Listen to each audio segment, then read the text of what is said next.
Hello everyone and welcome back to Doctor Who Reviews, and this week is an absolute doozy as we review the first part of the two-part finale, World Enough and Time, written by Stephen Moffat. And to celebrate this odyssey of awesomeness, I'm joined by two of our regulars. Firstly, to my virtual left, the only conversion he wants to go through involves mirrors, it's FreezingInferno. You can't prove that. Yes, I can.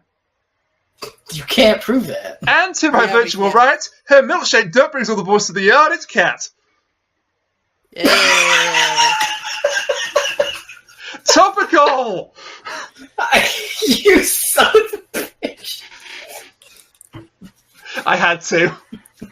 So here's a question. If you have a milkshake in one yard and a cold one with the boys in a different yard, where do the boys go? That's a very good point. To hell? Whoa! Whoa! Okay, Bob Dylan, let's talk about the episode. Let's talk about the episode, because my god, we have a lot to talk about. So yeah, Stephen Moffat's final two-part story, or the beginning of Stephen Moffat's final two-part story, and he appears to be going out with all guns blazing. The title for this is actually from a poem by a guy called Andrew Marvell, called To His Coy Mistress. The stanza, had we but world enough and time, this coyness lady were no crime. Why is this significant? Because another episode took its title from another stanza of that poem, and it was before the flood. Oh, god damn it! That's where the title came from. Just the title. Just the title. You're getting on the Whithouse train too early, Raniac. You can never be too early to get on the Whithouse train. Once you get on the Whithouse train, there's no turning back. Beep, beep. So, there was an awful lot... Thank you for that, Kat. Are you a Jeep? No, I'm a soul. This is just going to go swimmingly, isn't it? So... Duh. The shocks and the surprises started right at the beginning, with Fresno choking on something. That's okay. The shocks and the surprises started right at the beginning, with what appears to be the 12 Doctors regeneration scene. May I? Oh, please. I'm taking you off the leash right now. Okay. This could have been an absolute corker of a shocker. Holy shit, I can't believe they're going with this. Oh, how is the Doctor going to get out of this? Is this the end of Peter Capaldi as Doctor Who? It would have worked. It would have really, really worked if they had done this shit 3 weeks ago and laughed at our faces at it. Yeah. They did do a fake-out regeneration 3 weeks ago, and it royally sucked. And they just laughed at us. So how am I in any way going to be invested in this now when the last time I was invested in it, you fucking laughed at me for it? Well, 3 words. This isn't Whithouse. Okay, that is true. That is true. I do trust Moffat with this a little more. There's also the fact that the previous fake-out technically had absolutely nothing to do with the plot because Bill had no idea about anything about regeneration, so it was literally just to fake us out. Yeah. Yes. Yeah, whereas this could be relevant in some way. I don't know. But well, I believe I trust Stephen Moffat a hell of a lot more than Whithouse, but at the same time, Moffat really. I mean, I'm not blaming you. I'm blaming Whithouse for fucking it up first, but you really should have realized this and be like, oh shit, well, if I got this plan, then this doesn't really work. I don't know. Fucking... Yeah. I got an episode where they laugh at you, and then I'm going to do the same thing again. Well, I see where you're coming from. Read these episodes. He did as the showrunner. So we had to look it over, and it's like, oh, okay. The Doctor does the fake generation and then laughs. Okay, Toby, it's good. Yep. So I don't know why he would approve that and then do this, but I'm going to assume he has a good plan, a nice resolution to this, other than, ha, you fell for it, suckers. Well, the fans have been rampantly speculating about this, because who can blame them? This is a big thing. This scene was actually embargoed from the press. They finally learnt their lesson to not give the Sun anything they can leak. Hashtag fuck the Sun. We'll have talk about embargoes and revealing shit when we get to the ending. But anyway, this was embargoed, and also it was not included in the press preview DVDs. Do you know the last time that happened, that they took a scene out of the preview DVDs? When? Darkwater. Oh, which scene? Couldn't very well go keep on calling myself Master. That and another scene involving Missy, yes. But, yeah, people have been speculating that maybe what we actually saw is a flash forward to the Christmas special. I mean, the snowy planet thing kind of, well, since this episode, since the villains in this episode, it makes me think of the first Doctor's Regeneration, which was also on a snowy plain of sorts. The 10th planet? Well, the 10th planet is another... Yeah, that's the story. That's the story he regenerates in, isn't it? The 10th planet. Yeah, he does it in his TARDIS as opposed to on the snowy plains, but, same mood. There's also been... Moffat, we get it. You like the classic series. Stop jerking off to it, please. You didn't like this then, If you can't stop me from doing it, you sure as hell can't stop Stephen Moffat. You didn't like this then, Kat? No, I loved it. It's starting to get like, hey, that's from Classic Who. And so is that. And that. There is another possibility with this, of course. It could be the regeneration happens in stages. Oh, God, another walk of glory? Oh, God, no, I don't mean in that. I mean that we keep seeing the regeneration energy over time. Because there's a scene in the Next Time trailer where he appears to be glowing. Mm-hmm. There's this scene where he appears to be glowing. What, like he's been holding off the regeneration for a while and it keeps peeking out? Yes, could be that. I just wonder if they're going to do something a bit different with regeneration this time. I'm just imagining ever since the Light of the Land, he's been holding it in. And it's just like, Doctor, where are we going? We're going to go to Mars today. Actually, let me point something out. The 11th Doctor is technically the 13th, right? His regeneration was supposed to end there, and then, all the he's the bullshit. 12th Doctor, he's the 12th Doctor, but the 13th regeneration. 14th. Isn't he? Regeneration number 13. We're breaking some serious science here, boys. Either way, there was some bullshit with the Time Lords. He got more regenerations, right? He did. Mm-hmm. Technically, after Capaldi, it would be the new kind of regeneration, right? No. It was a whole new regeneration cycle, so yes. So, yeah, what if it is different just because this is something that hasn't happened with a Time Lord before? And it's a new regeneration cycle. You've got a point. Well, I think the Master got a bunch, I think. All I'm going to say is if they've pulled the wool over everyone's eyes and next week Peter Capaldi actually does regenerate into the next actor to play the role, and they're in the Christmas special instead, I will applaud Moffat and the BBC for keeping that secret. There's no way that There's will no happen. way.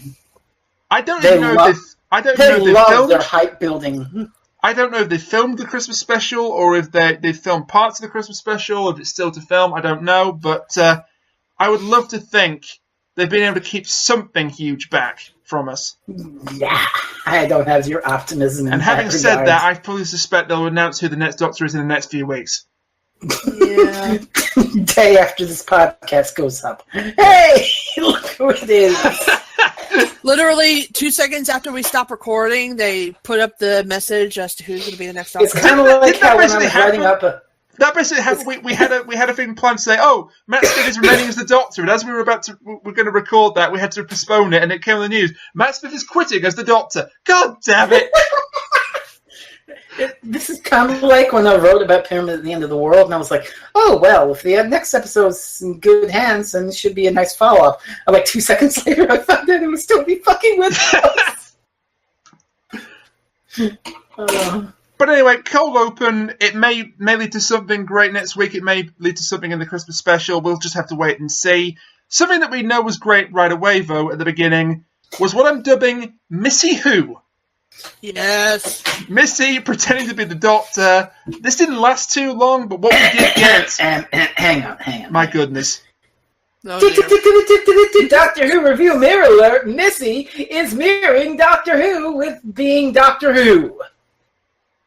Yeah, she actually calls him Doctor Who. Yes, that's his name. It's Doctor Who. This is either Moffat just teasing with the audience again, or this actually is his name. I don't think it is his name. Who gives a shit? I find it funny. Well, if it really is his name, then that whole 2-year story arc about you must not speak your name, Doctor, went down the crapper. Look, we all know that his true name is the Ronnie, okay? God damn it. I wonder if maybe his real name was Who, but that would be too much like an Abbott and Costello routine. God alive. He gets royalties anytime a CSI episode comes on. Doctor Who? Yes. No, seriously, Doctor Who? Yes. I mean, we already do this in the show, don't we? Who's on first? But yeah, Missy pretending to be the Doctor. It didn't last very long, but my God, this was brilliant. Her dancing to the alarm call. These are my disposables: exposition and comic relief. Yes. What was it? What did she say? Those traits, darling. Those were genders. Yeah, which is, I guess, a subtle joke considering that the female companion usually exists to be like, Doctor, what's happening? Doctor, I don't get it, Doctor. And the male characters are usually more bumbling fools. There's quite a bit of meta humor in this opening. Harry Sullivan is an imbecile. Yeah. Hey, fuck Adrian. My favourite line, the blue guy, Jorg, or whatever his name is, asks her, are you human? And she goes, oh, don't be a bitch. Did she really say don't be a bitch? Yes. Yes. Is she allowed to? Yes. I guess. That's amazing. Because I watched it the first time, like, there's no way she said it. I watched it the second time. Is that really what she said? That's surprising, though, because there was a line that they had to change of Captain Jack's dialogue in Utopia where he shouts out, oh, God, I've missed this. And they changed it to, oh, I've missed this. But things were a bit more family-friendly and less dark in the RTD era, although things did get still quite dark. But yeah, that was a great line. Her flirting with Blue Guy. Talking about going for beans on toast. And we have to mention it, her dabbing. Which actually was pretty classy. Salt the earth, lads. Oh my God. Dabbing in Doctor Who. All we need now is a bunch of fidget spinners, and then we're truly dated. Oh, oh God! I guarantee, if fidget spinners had gotten popular just a little earlier, we would have had the Doctor mention them. That's how they stop the Cybermen next week. They just throw a bunch of fidget spinners at them and they explode. I cannot focus. Must fidget spin. Yes, but the dabbing, it's like I'm streamlining it. I'm saving us actual minutes. And then she dabbed. I love her. Her Scottish came through very strongly in those bits. It was perfect, though. Like I wish we had more. We wish we had more Missy Who, but I guess it was a front for the real. They had to substitute that narrative for something even more interesting. Something I didn't see coming. Yeah, Bill got shot. Which you saw coming because you mentioned last week that you couldn't spoil. I can finally give you the synopsis for World Enough in Time. Great, that'll be useful. Friendship drives the Doctor into the rashest decision of his life. Trapped on a giant spaceship, caught in the event horizon of a black hole, he witnesses the death of someone he is pledged to protect. Is there any way he can redeem his mistake? Are events already out of control? For once, time is the Time Lord's enemy. So yeah, it pre-told that somebody was going to die. Here's the kicker. I thought that was going to be Missy. So this shocked me. Oh, they would never have the balls to do that. This genuinely shocked me. Because I like the way they did it. It's like the Doctor's giving his speech about, that's good. It's like, I'm the Doctor. I will save your lives and all your crew. When you are, you'll be wondering who I was. Bang! Talk about subverting expectations. Moffat pulled a Junko. God damn it!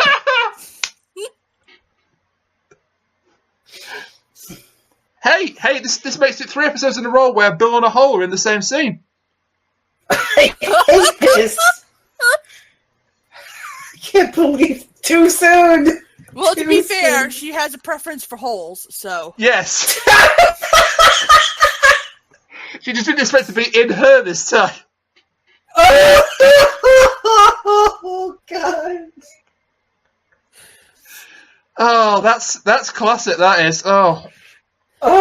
If we ever do a top 10 podcast moments, that's making it into, like, number 3. Well, we all know what number 1 is. Yes. Is it motherfucking Santa? No, I'm mirroring you, fuck. And now I'm mirroring you, fuck! I forgot about that. The mistake that launched 1,000 memes. Well, let's be real. I was already memeing about mirrors. That was the entire point of it. Yes, I know. Let's also be fair. It's not 1,000 memes. It's maybe like 5 that we got bored and did, and then never shared with anybody. All I do now is do Doctor Who mirror alert. So. And once again, we have a classic example of the Doctor's recklessness and arrogance getting his companion killed. Is it really even his fault? Well, yeah, because he puts them on the spaceship to test Missy. But it really is his fault because he could have easily got Bill off in the TARDIS before the lift turned up and then gone back. But no, he has to be the hero. He has to try and talk down the blue guy, and the blue guy's not having it and shoots him. Someone pointed out on the... See, here's my problem. You know what the Doctor could have done in that scene? Stepped in front of the gun. Yes, I'm regenerated. There you go. It's like, yeah, obviously we don't want him to regenerate just yet, but that was still a viable option because Bill only has one life. He has several. I'm skipping ahead a bit here, but I also love the fact that, because we won't really get a chance to talk about Blue Guy other than this, well, I the just way he disposes of thing him. about Blue Guy? The Venusian Aikido. Blue Guy real quick. Hey, there's another old Doctor Who reference for ya. I love Nigel's line of that. It's like, I thought you needed 4 arms for Venusian Aikido. And Doctor's like, I've got hidden talents and hidden arms. Now, there's one post that I saw on Something Awful about this whole scene where Bill gets shot. I don't know. It was reading too much into the political message, but there's the fact that the blue guy shoots the black person who posed absolutely no threat to him. Like, trigger happy. Well, let's be fair. In about the same scene, they're also talking about gender constructs and, veganism and stuff like that, so... Yeah. Doctor Who being political, what's that? I feel like this show isn't political. How dare they punch a racist? This whole scene, I think, was constructed to just piss off the Twitterati. Oh, you wait. I've got another reading for it. I've got even more when we get to the ending. But, the blue guy, mostly there to just shoot Bill and get his ass thrown. Also, the Doctor admitted to having a man crush, and now we have to beat down the fangirls again. Thanks, Moffat. Look.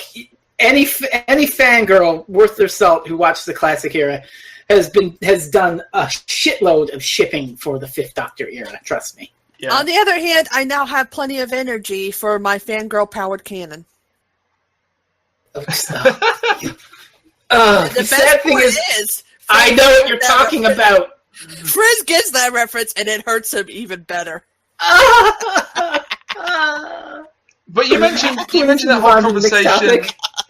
You mentioned that whole conversation that Bill and the Doctor had about Time Lord gender constructs. Yes. Do you think that might have been thrown in to prep the audience in case the Doctor regenerates into a woman? Oh, I hope so. Oh, come on. Do it. Just bite the bullet and do it. Bite the bullet and down goes 2 million views. Also, another side to that kind of matches with that, we might actually see the Master regenerate into Missy. I'm wondering we might even see a double regeneration of the Master. Who knows? God. Like, the Master regenerates into Missy and Missy regenerates into next incarnation. Oh, I hope not. Please, can we keep Michelle Gomez for forever? I think please, with Chibnall coming in for a clean slate, and now looking like Bill might not be sticking around either, I don't think they'll be keeping Missy around. That would make that the saddest episode ever. It might. It might be really sad next week. We might have to say goodbye to nearly all of our primary cast. But anyway, I always thought, I mean, I even hinted in these podcasts that the Doctor's attempts to reform Missy would end in tears. I always thought it would be because she just couldn't change, like she was unable to change. That still might happen, that she's unable to change. But the fact that Missy was not actually a factor in Bill's death at all here makes it more shocking. Well, let's be technical. She kind of was. Not really. I mean, not Missy, but she kind of was. How was Missy a factor? Because it was the Master who did it in the first place. Oh, well, he didn't shoot her though. No, we're talking about her death, not her conversion. He was still behind the whole, converting her thing. Yeah, we're talking about her death at the moment, not her conversion. We will get to the fact she's been converted into something quite horrible soon enough. We will. But first, so Bill actually survives somehow, having a hole blasted through her. The heart of the cards. She gets this sort of cybernetic chest unit attached to her. And then she goes round this hospital, this very creepy hospital. This was horrible, but in a good way. This is Moffat, basically, Moffat-y. Ooh, this is real spooky. Pain. It was, without any pun intended, heartbreaking to see this. Yes. God. This is body horror, conceptual body horror. Well, I mean, it is the Slider. Yeah, I know. But it kind of brought back memories of The Empty Child and the Doctor Dances, way back in Series 1. Mm. But yeah, the whole bit where the guy's just going like, pain, and then the nurse turns him off. Fucking volume. Yeah, the nurse turns off his volume. Oh my god, Nurse Ratched. Oh, that's horrifying. She very much was Nurse Ratched in space. That nurse. It's like the other one when Bill turns up the volume and he's saying, "Kill me." Kill me, yeah. And later on, when they're being led away to somewhere, you can hear them going, "Die me." It's just horrible. It's fucked up. Because they changed it to "Die me," that could mean that they're starting to have horrible brain damage from what's essentially torture. Yeah.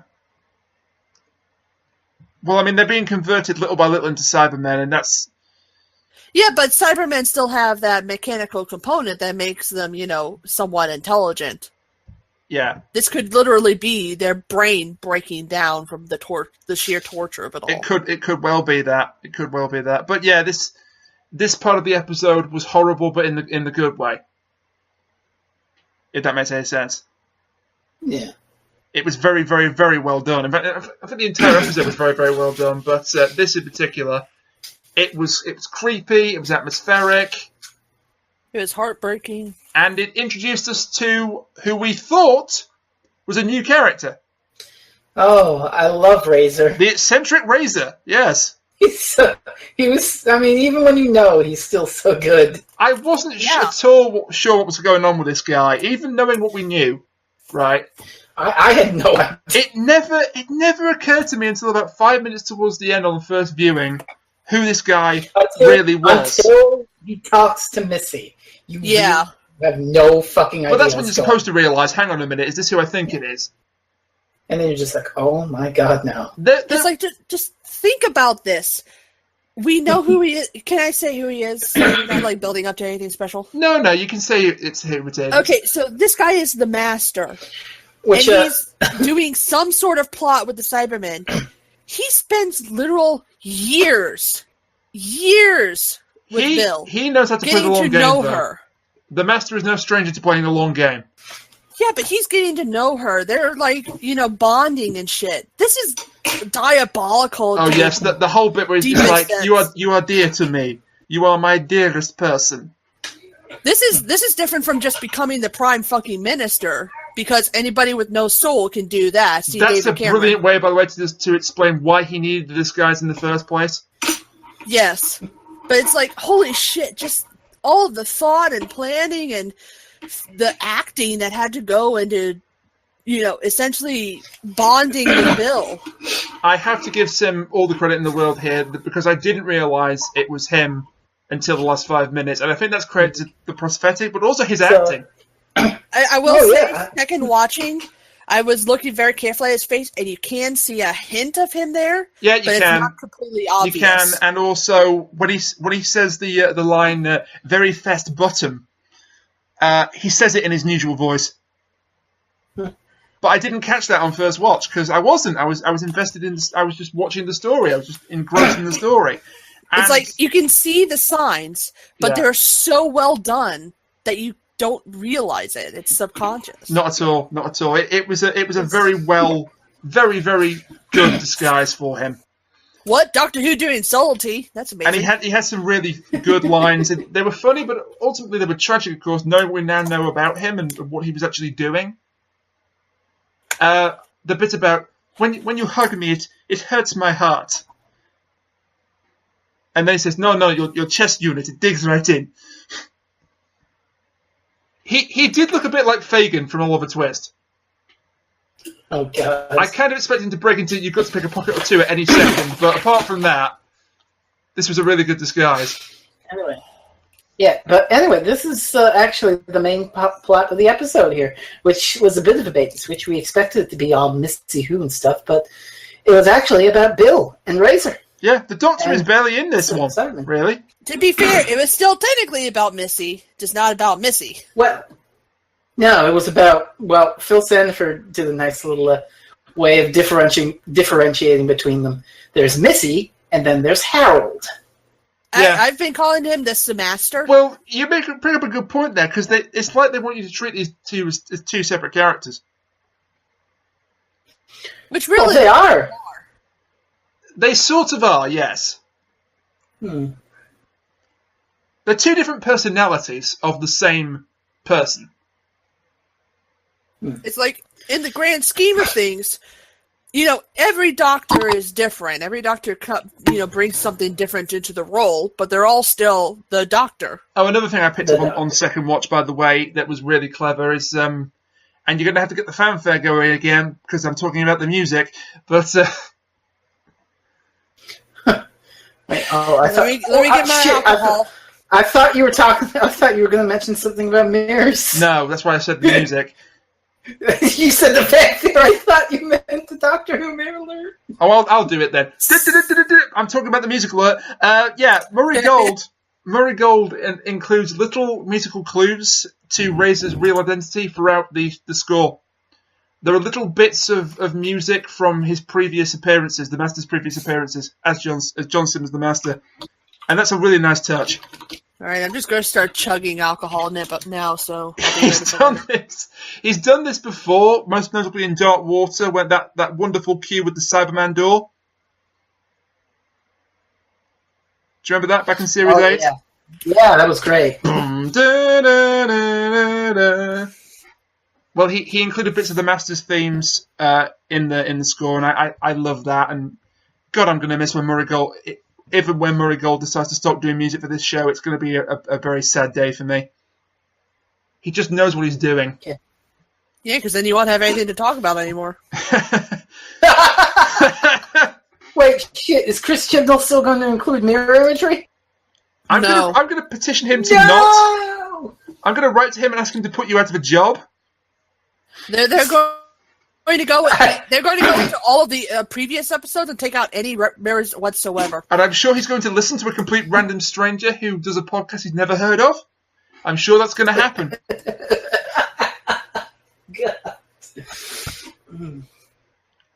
But anyway, Razor sort of masquerades as Bill's friend, but actually he's portraying her the whole time. It's basically fooled you, but on steroids. He leads her into the operating theatre with that creepy surgeon. Oh my God, that was another really well realised character. Can I just say one thing first? Yeah. We don't really have the whole time shenanigan thing on our agenda. I forgot to include that. I love that as a concept. Yeah, it's cute. And, looking at the timers, Bill spent at least a few years down there. Yeah. Yeah, because she says, in the how scene many where more she's years, mopping the Doctor? floor. Yeah, in the scene where she's mopping, it's at least a year. If you look carefully at the clocks on the wall.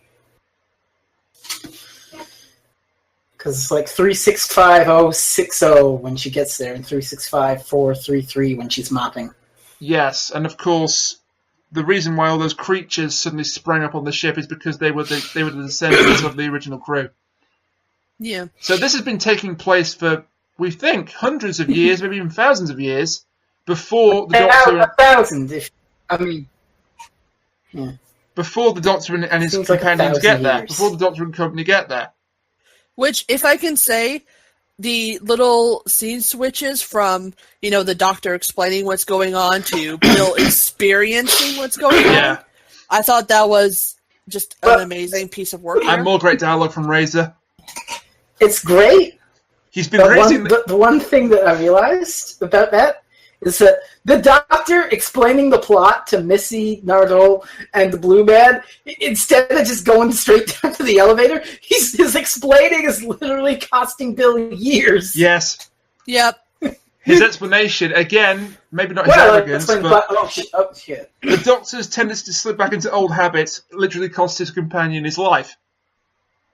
Yeah. But it did lead to another couple of great lines from Razor. He's been raising that eyebrow for a week. Yes. It's like, don't change the channel. A week of him raising his eyebrow, why would I change? He was great. He was just great. I love him. I'm so sad that he was evil all along. In his own right, Razor was a very funny character in his own right. Do you want the good tea or the bad tea? Yeah. What's the difference? I called one good, one bad. Yeah. I'll have the quickly. Good tea. The pain will disguise the taste. I like that. Positive attitude. With help. With the Prepare you horror for the to come. horror ahead. What horror? Mainly the tea. I love him so much. It is so good. It is so good. But anyway, he turns out to be not helping her at all. He tricks her into the operating theatre. That creepy surgeon does a complete number on her. And we get an absolutely brilliant... Also... Go on. Sorry, I'm just... It's all right. Yeah, but there's a bit of a reading here. Again. Oh, Lord. Another political reading, if you will. The gay companion is forcibly shoved into a conversion theater. Oh, we're getting to this, are we? No, okay, we're getting to this. I'm not getting into it. I'm just raising it to, we'll just point out that Razor's last name is Pence. No reason. Oh, no! I thought Razor's last name was Razor. Oh, my God. No, it's not. His brand name is Pence, then. Yes, we can convert you into a Cyberman. That was Obama's. I know. I couldn't think of Pence's. Yeah. It's an absolutely creepy fucking scene, though. Of course. Make space Cybermen again. Make Mondas great again. There we go. Yeah, there you go. Yeah, I get what you're saying, but here's the thing. And people are saying, they killed off the gay coloured companion. Here's my counter to this, and you're entitled to your opinion, of course you are. Are these people saying it would have been alright then if, let's say, instead of Bill being the Doctor's companion in this series, they'd brought back Shona McCullough from Last Christmas?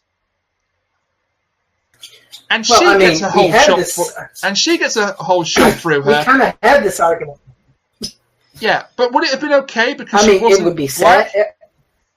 And not lesbian? It wouldn't have been okay, but it would have had that less extra problematic reading to it. Do you see my point? Here's my opinion on this. Do you see my point? My opinion. Yeah. It's like, you can get offended by this shit, but in the long run, they're not trying to offend you with anything. No, I'm sure I have just offended people. They're just trying to tell a goddamn story. I'm sure I've just offended people just by saying what I just said, but... It's like, who gives... You know what is offensive? The fact that you're pointing out that she is a black lesbian. Yeah, sorry. That's the offensive part. Who gives a shit what she is? Yes, it's important that, there's representation, that people are given a chance, these great actors and actresses are given a chance, but in the long run, this is the Doctor's companion getting shot through the chest. In trying to Her make things being better... black lesbian doesn't apply to that. In trying to make things better, I've actually made things worse. Well, no, because there's people like me who want...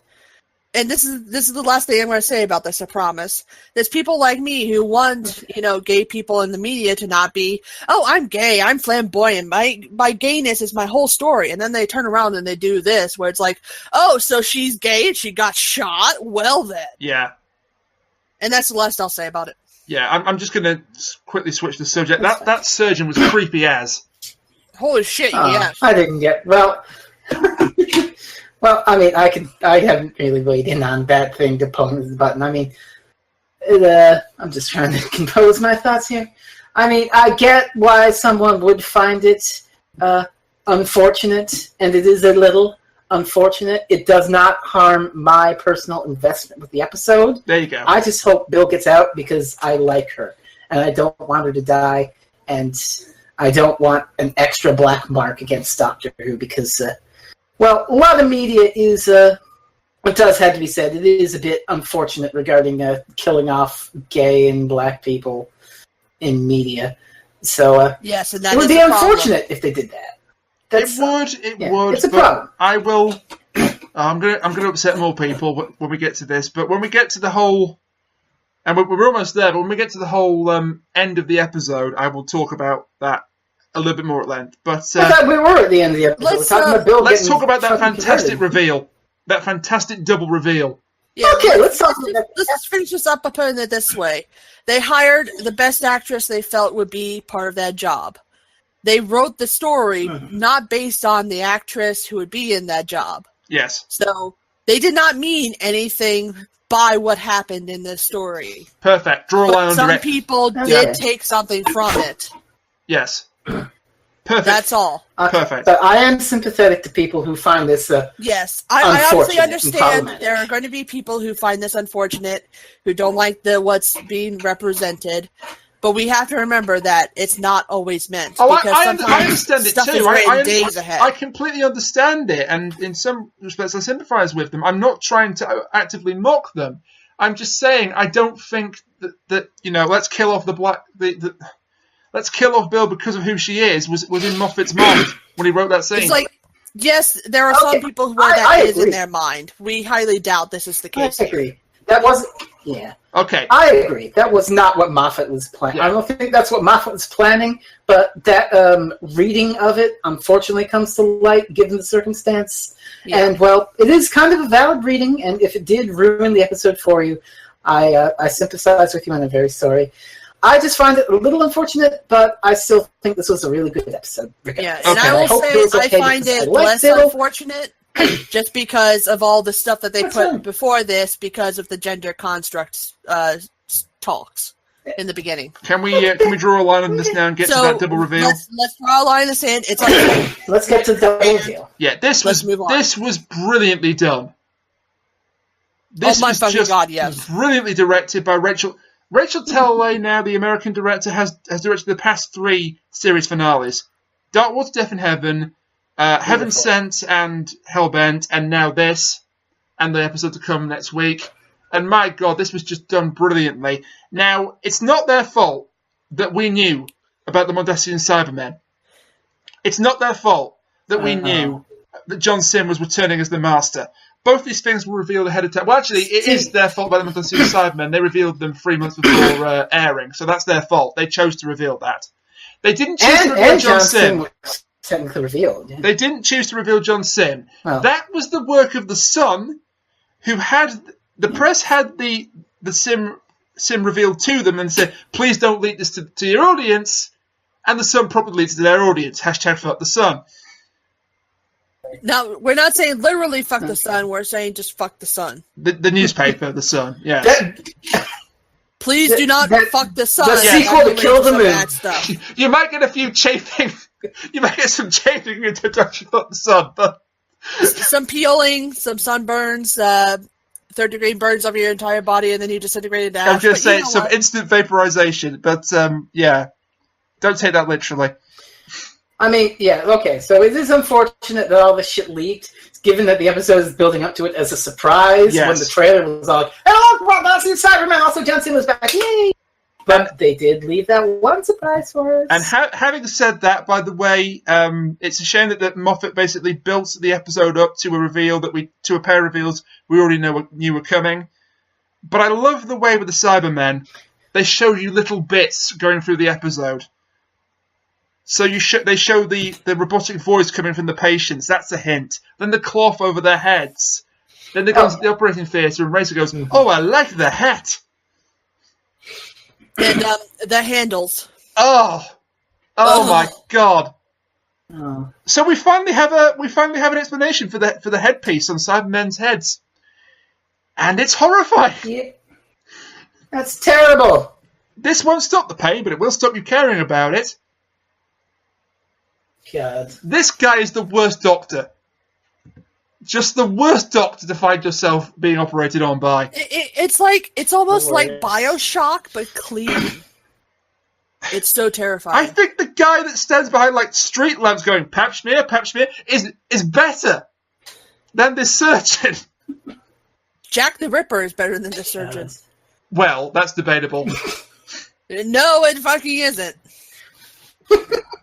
At least Jack the Ripper killed his victims. This guy just tortures them. Yeah, they're kind of like in a living death now.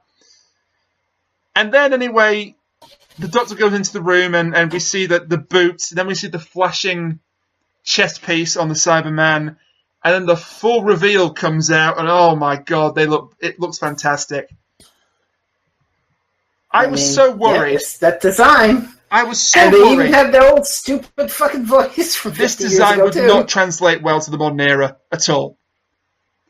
I thought, I think it works. Well, they were black and white last time we saw them. It's either they're going to faithfully recreate it and it's not going to work, or they're going to change too much and it's not going to work. And they absolutely nailed this. It's perfect. Oh, yes. And the voice. I should not have been worried about the voice. Nicholas Briggs, hats off, sir. I wanted to know, is that basically how the old Mondasian Cybermen sounded like for us? Almost perfectly.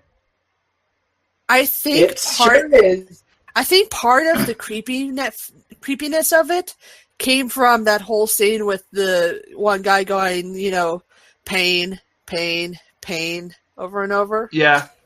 Because that really unsettled me. I was quite unsettled by Doctor. That was unsettling too. It's like, how does this one know his name? Because at that point you don't actually realise it's Bill. But spoilers, it's Bill. Well, you had It's Bill. That's a lot of time to pass between him getting off the elevator and, them converting her. It's like, holy shit. Well, the conversion is not a fast process. And I know, and that's what I'm saying. It's a long-ass time. They got into the lift, and the time zones were fluctuating as they went down in the lift, but still, it's a long time. It's like, had the doctor not waffled on about what was going on and just took the lift straight down, he could have prevented all of this. He could have. He's going to feel so terrible. This really is the doctor's fault. Oh my fucking God. I don't want to sound too harsh about this, but this really is the doctor's fault. Yeah. He got another one killed. Well, we don't know that for sure yet. Well, she definitely died, but she came back. Yeah. And we don't know if she can be brought back from this. I hope. Because of his hypnotic suggestion, she stayed where she was, and it got her cyber converted. Well, that and the fact that if she didn't stay in the hospital, her heart would have stopped working, so... Yes. I don't think it was the doctor that kept her there. No. Just saying. No, you're right. But if he hadn't wasted time on the explanation, he might have got to her sooner. Yeah. It's like, explain on the way down. The other reveal was basically tailor-made for me to just lose my fruit over. This was... a fucking shitty disguise. This is why they should not have revealed John Sim was coming back. Because can you imagine if you hadn't known and Kat sort of didn't know, You were completely fooled by Razor, weren't you, Kat? Well, yeah, but I still knew that when I Sim was completely back. fooled by Razor. I just had no fucking idea that Razor was the master. Was Sim, yeah. It's like, did you guys have any idea he was the master until, it started being revealed? Nope, not until Missy. Did you still enjoy it? I was. Oh, I loved fooled. it. I was Oh, so I into this. go. It's like, oh, no way. I There have you fucking go. replayed this scene about 10 times so far. See, it just goes to show you that when you actually keep some stuff secret, even if you have leaks, it could still be good. It is Moffat. well known. I am a huge John Sim Master fanboy. I am. I don't hide it. Unashamed. Why am I talking to Moffat about this? He's going to be gone soon, and he won't learn anything. Chibnall. But yeah, I mean, if I hadn't known that John Sim was coming back, I don't think I'd have guessed it was him until the disguise came off. That's just how well done this was. I mean, I probably would have, just because what other master do we know? It's like, could this be the master before this? Sorry. Missy's dialogue to who she found out was her past self. It's like, hello there, ordinary person. Please maintain a minimum distance of 3 feet. I'm trying really hard not to kill anyone today. And having your, how did she put his vital... Yeah, would it help if I extracted some of your vital organs and made a lovely soup? No, not having his vital arteries within a few feet of her would be... It would help if your major arteries were not in reach. That's it. And also spotting his brains for finger paint. Just brilliant, and it's just a small taster, I hope, of what we're going to get in the final episode of the series between those two. But they just lit up the screen. Can I say the scene of Missy coming to stand by the Cyberman? Oh, the Cyberman Bill, and then Sim's coming in and standing by her as well. It's like, oh my fucking god! That was an amazing way to finish. Bill is now a servant of two masters. Oh God! Oh, we're not touching that one. Oh, thank you very much. Thank you very much. I'm here till Thursday, right? Oh, yes, God. You're referring, Fresno, to that line. That brilliant line. The line that made me punch the air. So Kat's alluded to this. Doctor is still aghast about what's happened to Bill. Nardo, I think, is just in shock because he doesn't really act with much emotion at all. And then Missy comes in and it says, like, oh, it's Operation X. And she goes, well, it's the wrong name for a start. This is more like a beginning, isn't it? And then John Sim says, you know what I call it? I call it a Genesis. And then Phil Collins sued for copyright infringement.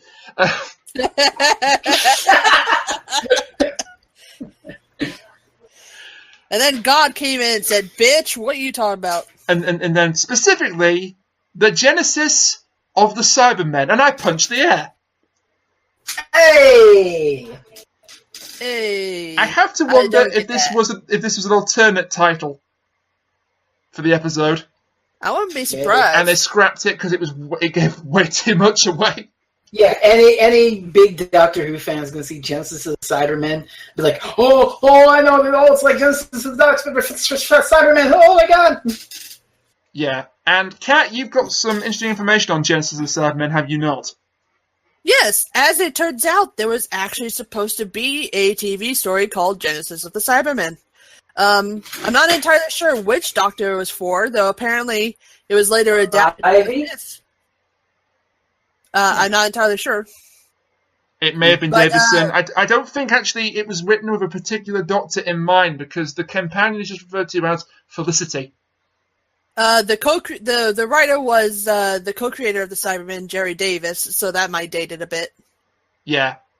He co-created the Cybermen with a guy called Kit Pedler, who I remember quite clearly because his name is Kit Pedler. It's kind of hard to forget that. But yeah, it had a fairly similar story where someone decided to just turn everybody into Cybermen. Yep. But it was later adapted into a different story called Spare Parts. It was an audio story called Spare Parts. Spare Parts is fucking top. It's excellent. Which is now potentially an alternate history or history that never happened, but who knows? Right, we're talking about the show that had 3 different versions of Atlantis. Yes, I know. You bring this up all the time, I know. For those who don't know, in the time before we started recording this, he brought it up then as well. Okay. And here I go now. I'm going to ruin this. I'm going to open up the can of worms. Uh-oh. Bill. Explain. Being cyber-converted.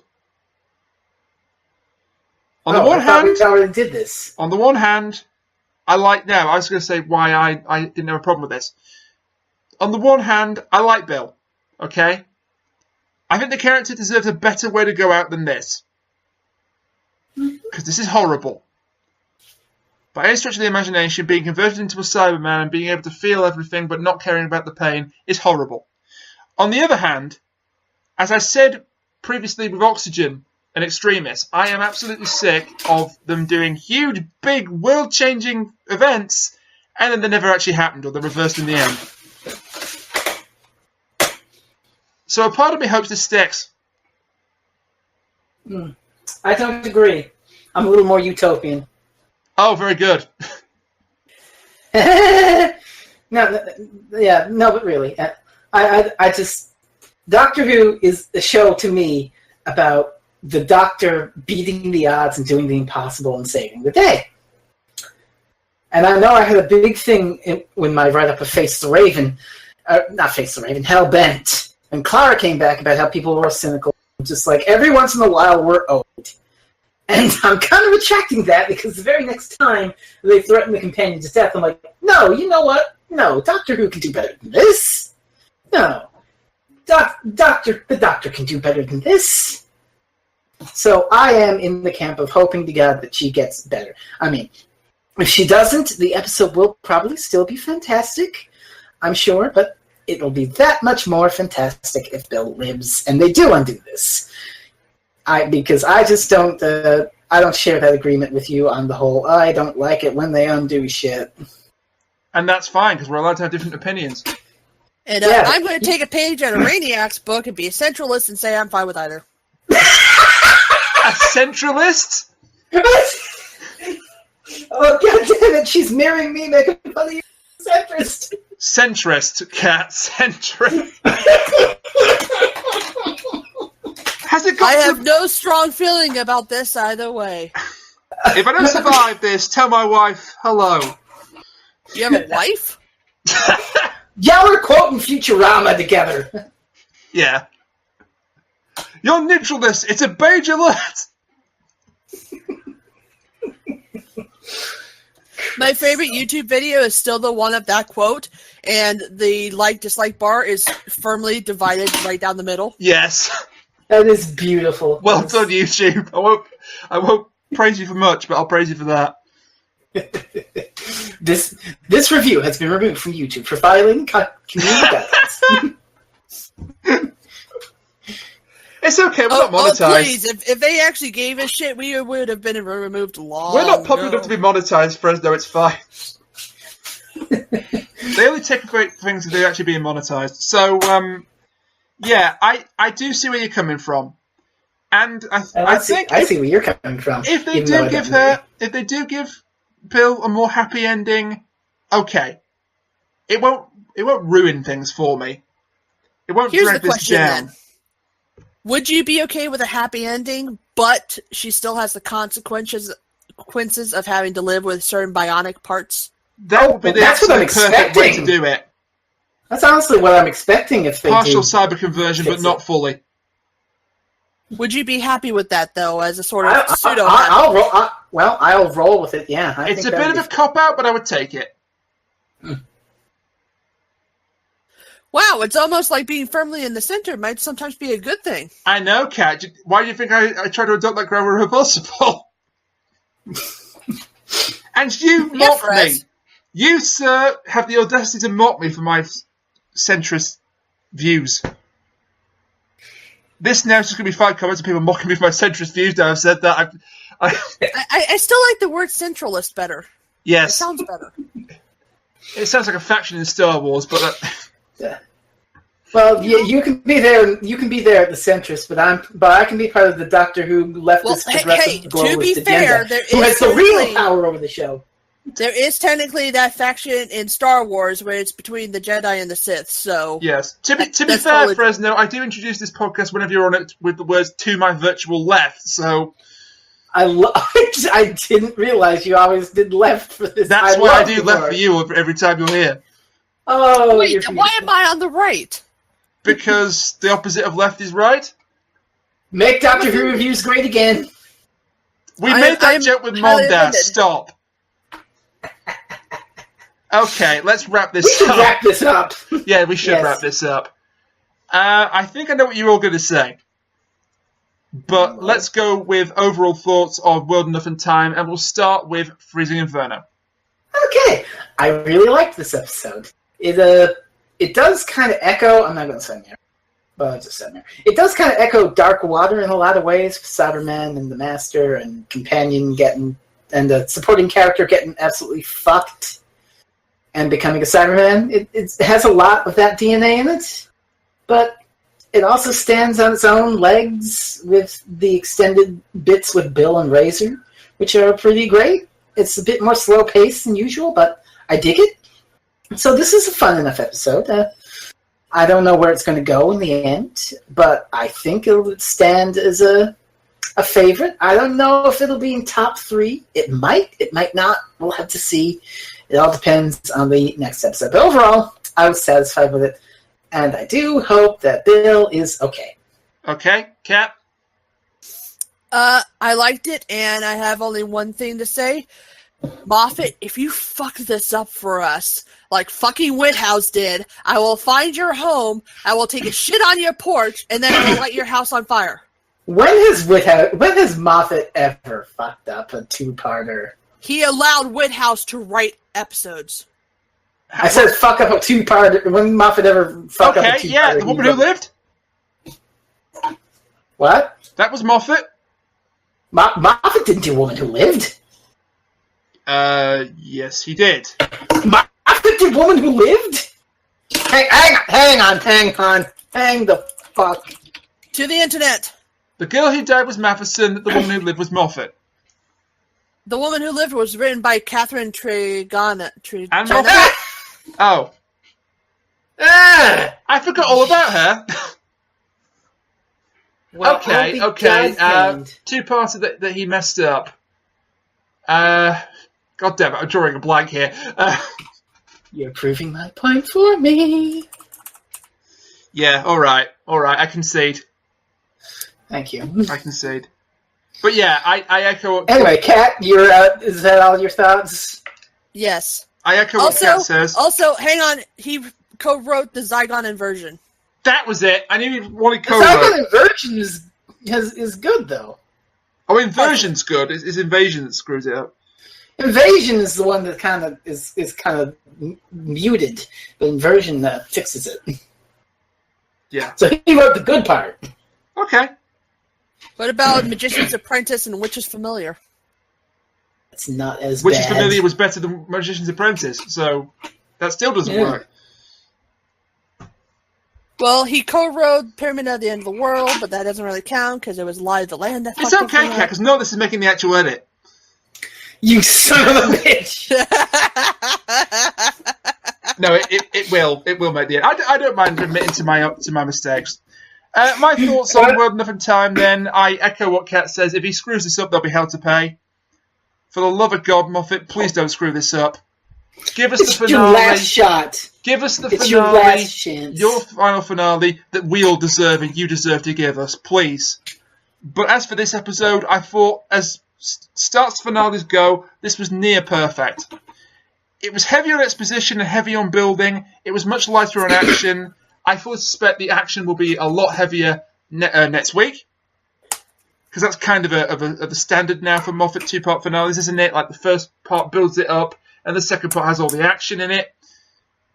But that works. And I thought the way that John Sim came back was wonderful. I just am so excited to see him back in Doctor Who, even if it's only for an episode and a bit.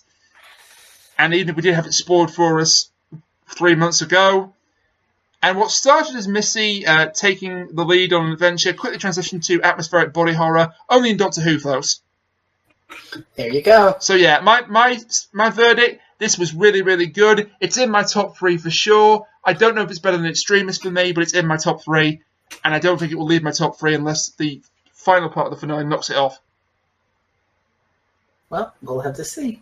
Okay. Speaking of that finale, what do we got? We've got, next time, the story concludes in The Doctor Falls.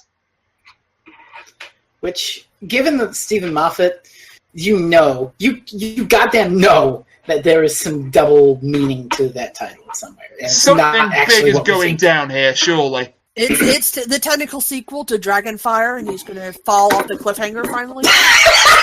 I did have one theory. That gives us a bit of hope, maybe. Because the Cybermen were revealed ahead of time, because the Master was revealed ahead of time, is it possible he's got something truly huge waiting in the wings that none of us know about, that they've managed to keep something secret?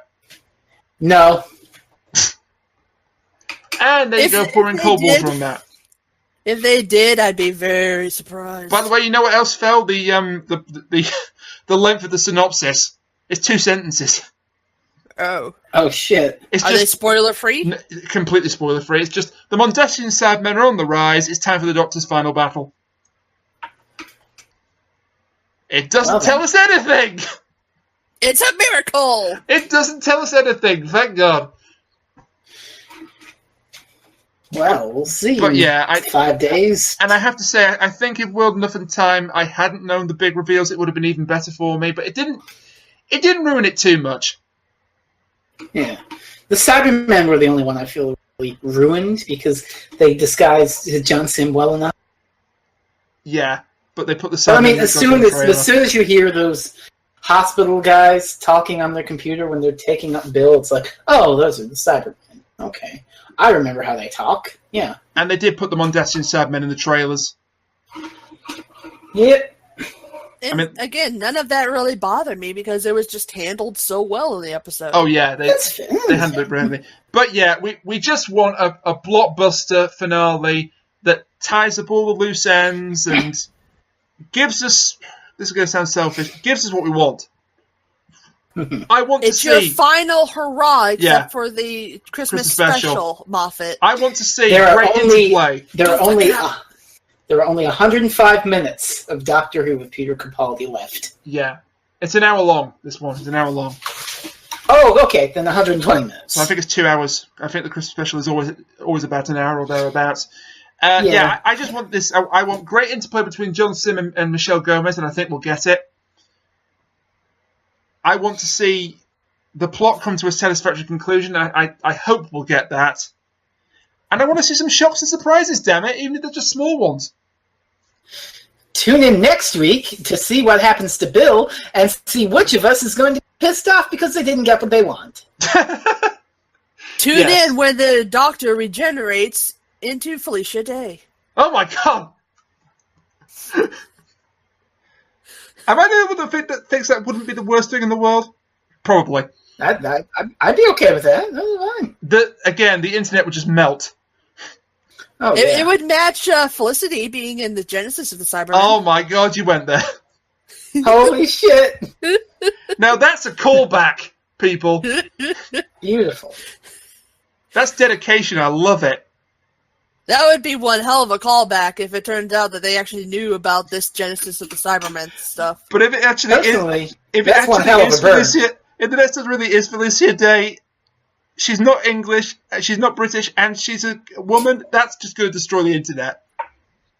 It will just cease to exist. I mean, Brexit, forget that dividing England. England is going to tear itself apart over this shit. See, I highly doubt it actually is because she was at the con I went to and her line was really small, so... that's sad. Sorry, Felicia. Yet. Did you go say hi to her? No, sadly. Oh, well. Then you've really got yourself to blame. When you have to stand in line for like 5 hours for David Tennant, you kind of get sick I hear of it. you. It kind of saps your strength. I can understand that completely. I spent nearly $200 getting 3 autographs. But with all due respect to Miss Day and to Mr. David Tennant, it's time to end the podcast and to thank you for listening to us talk about part 1 of the finale. I suspect that the people that are listening to this share our hopes that the finale part 2 is going to be out of this world. If you listen this far, comment on the video with something about mirrors. If you listen this far, just put Felicia Day in the comments. If you listen this far, list your favorite booze that you're going to play the Doctor Who drinking game with for the last time. Because more than likely, we're going to get whole new shit with the new writer and showheads. Yes. So, thank you for listening. Thank you to FreezingInferno and Kat for being with me to talk about this humdinger of an episode. Humdinger? That's a real word. What if the Doctor turns out to not just be a woman, but also a woman of color? See my previous comment about Felicia Day melting the internet. Okay, now we need... I want to break the internet. Until next week, I've been Rainier. Thank you for watching Doctor Who Reviews, and we'll see you next week for the Doctor Falls. Until then, bye for now. Die. Die.